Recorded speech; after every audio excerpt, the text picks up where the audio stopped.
देखिए 4 अक्टूबर 2024 को एक आगरा के रहने वाले ही व्यक्ति थे। उनके साथ आईपीओ इन्वेस्टमेंट के नाम पर एक उनको एपीके ऐप भेजी गई और अनऑथराइज्ड रूप से उस ऐप से उनसे केवाईसी डिटेल लेके, उनके बैंक अकाउंट की डिटेल लेके, उनके साथ 18 लाख रुपए का फ्रॉड की घटना कारित की गई थी। उसके क्रम में उन्होंने यहाँ पर शिकायती प्रार्थना पत्र दिया था, तो थाना साइबर थाने में ये मुकदमा पंजीकृत हुआ था और उस मुकदमे की विवेचना जब साइबर थाना टीम के द्वारा की गई एसीपी हरिपर्वत के नेतृत्व में, तो उसमें जो कुछ लोग जिन अकाउंट में पैसे ट्रांसफ़र हुए थे और जिन फ़ोन नंबर्स को यूज़ किया जा रहा था, उन लोगों को ट्रेस किया गया। कुल 5 लोगों की गिरफ्तारी टीम ने की है और ये जो 5 लोग हैं, इनके पास से लगभग 85 बैंक अकाउंट्स की डिटेल मिली है। इन बैंक अकाउंट की डिटेल को जब national cyber crime reporting portal पे रन कराया गया, तो बहुत ही आश्चर्यजनक रूप से इन 80-85 बैंक खातों में लगभग 239 अलग-अलग फ्रॉड्स की घटना जो कारित हुई है, उनका पैसा इन खातों में आया है। इनकी अभी तक जो हमने एस्टिमेट किया है, कुल कीमत लगभग 110 करोड़ रुपए का फ्रॉड इन लोगों ने किया है। हमारी घटना में जो इन्होंने फ्रॉड किया था, उसमें से 18 लाख में से 13 लाख रुपए माननीय न्यायालय के माध्यम से वादी को वापस कराया जा चुका है। इसके अलावा अन्य 2 घटनाएँ और हैं आगरा की, जिसमें आईपीओ, एक में आईपीओ फ्रॉड के माध्यम से और दूसरे में एक डिजिटल अरेस्ट, एक सीबीआई ऑफिसर बन के पैसे ट्रांसफ़र कराने की घटना कारित की गई थी। उन दोनों में भी जो पैसा साइफ़न हुआ है, वो इन्हीं बैंक अकाउंट में किया गया है।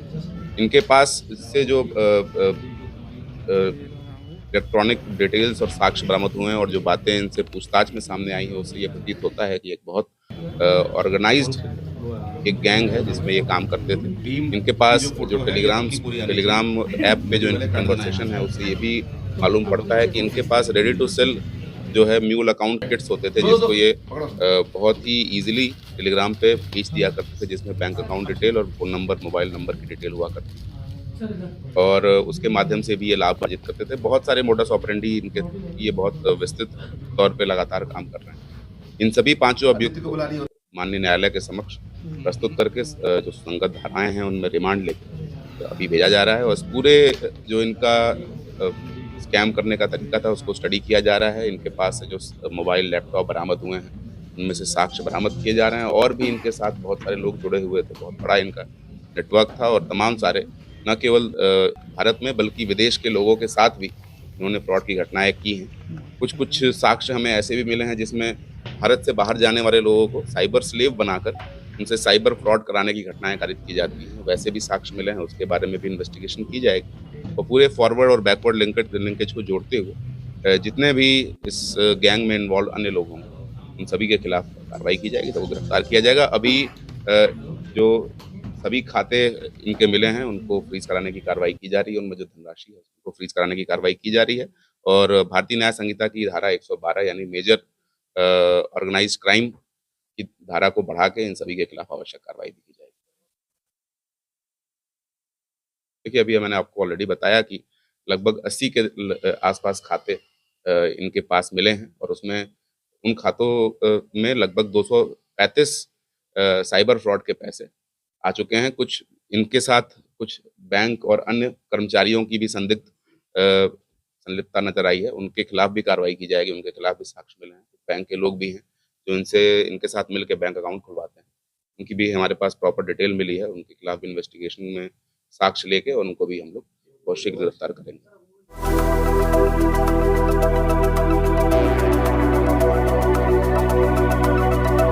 देखिए साइबर फ्रॉड के जो 2 बेसिक मेजर इंग्रीडिएंट्स हैं जिसके जो 2 फीलिंग्स है, 2 आपकी इमोशंस है जिसके बेसिस पे जो साइबर क्रिमिनल होते हैं वो आपको शिकार बनाते हैं। उसमें से पहला लालच है और दूसरा भय है।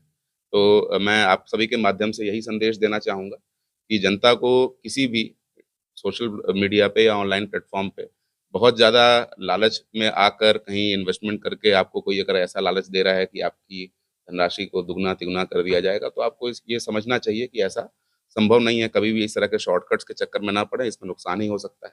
दूसरा जो साइबर डिजिटल अरेस्ट वाली चीज़ आती है जिसमें आपको पुलिस वाला बन के या कोई लॉ एनफोर्समेंट ऑफिसर बन के डर दिखाया जाता है।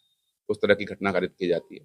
तो ऐसे में भी आपको बहुत समझदार होने की और बहुत डिफेंसिव ना होने की, बल्कि सामने वाले व्यक्ति से ही खुद प्रश्न करके उसको उसके दबाव में ना आने की कोशिश करनी चाहिए। ये 2 चीज़ अगर हम करते हैं, तो हम किसी भी प्रकार के इस तरह के साइबर फ्रॉड से सुरक्षित रहेंगे। ₹25,000 मेरी तरफ से नकद रिवॉर्ड दिया जा रहा है इस टीम को। मेरा नाम विनय शर्मा है। ऐसा हुआ था कि इस तरह का एक ऐप आया था जिन्होंने बजाज के नाम से, ठीक है, धोखाधड़ी करी हमारे साथ में और आईपीओ में पैसे लगाने को कहा, ठीक है ना। कुछ हमने इन्वेस्ट भी किया था, उसमें पैसा थोड़ा अमाउंट आया भी था, जिससे कि ये लोग इस तरह से फांसते हैं कि आदमी को विश्वास हो जाता है। तो इस तरह, हाँ, टोटल 18 लाख करीब गया था हमारा, है ना। हाँ, कार्रवाई हुई है, पुलिस ने बहुत प्रशंसनीय कार्रवाई करी है और उन्होंने बहुत अच्छा मेहनत करी। मैं पहले सर के पास आया था, डीसीपी सर के पास में, सर ने मेरी बात को सुना और फिर उसमें एफआईआर के लिए उन्होंने हमें बोल दिया था कि आप साइबर क्राइम जाएँ और एफआईआर करें। तो लोग साइबर क्राइम में फंस जाते हाँ, मैं ये कहना चाहूँगा कि आप जो भी करें एक ऑथेंटिक किसी ऐप में करें, एक प्लेटफॉर्म में करें, समझें उसको, पहले जानें, जल्दबाजी में कोई भी काम नहीं करें।